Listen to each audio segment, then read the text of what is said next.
Assalamu alaikum viewers, I hope you are doing great. So today I'm going to share with you the history of cloud computing. There are many different opinions on where the term cloud computing and its idea came from. Some people point it to JCR Licklider and his idea of an intergalactic computer network which would connect the world globally as an electronic commons open to all. Others think it could have been Apple engineers Andy Hartfeld and Bill Atkinson in 1990 with their company General Magic, who built the software platform Telescript. Whoever takes the credit, the cloud computing has become an integral part of technology today when it comes to data storage, communication, and security. Why do they call it the cloud anyway? The term cloud is one of today's most frequently used buzzwords. Whether you're talking about storage, computing, or security, people are always referencing the cloud. But what is the reason behind using the term cloud computing? The term cloud refers to a symbol of an unknown domain.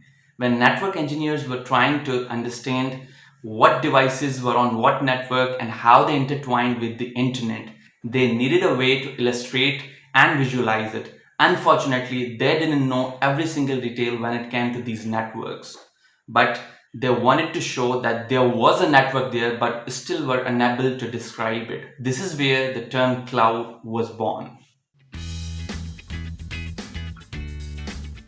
As stated earlier, the idea of cloud computing can date back to 1950s and 60s. However, the implementation of cloud started gaining some real traction when IBM launched its virtual machines in 1970s. To get a better understanding, a virtual machine is a software computer that, like a physical computer, runs an operating machine and applications. The virtual machine is comprised of a set of specification and configuration files and is backed by the physical resources of a host.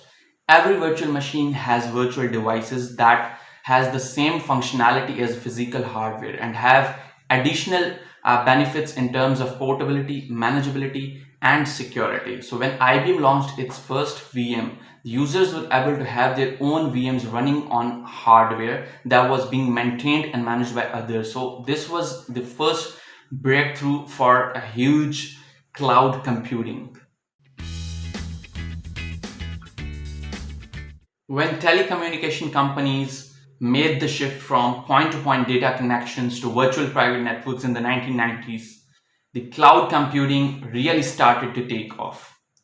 With the boom of computer in 1980s, the industries were looking for a way to connect all of their computers in-house where they would be able to access each other's shared data, and VPNs allowed them to do so. With a decrease in price and an increase in service, you could tell the cloud was about to take off. In 1999, Salesforce.com became one of the pioneers in cloud computing by delivering enterprise applications via a simple website.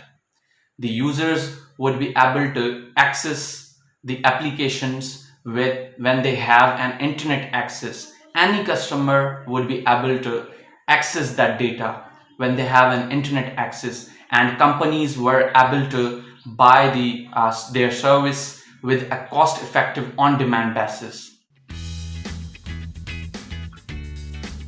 In 2008, Microsoft launched its cloud computing platform Azure.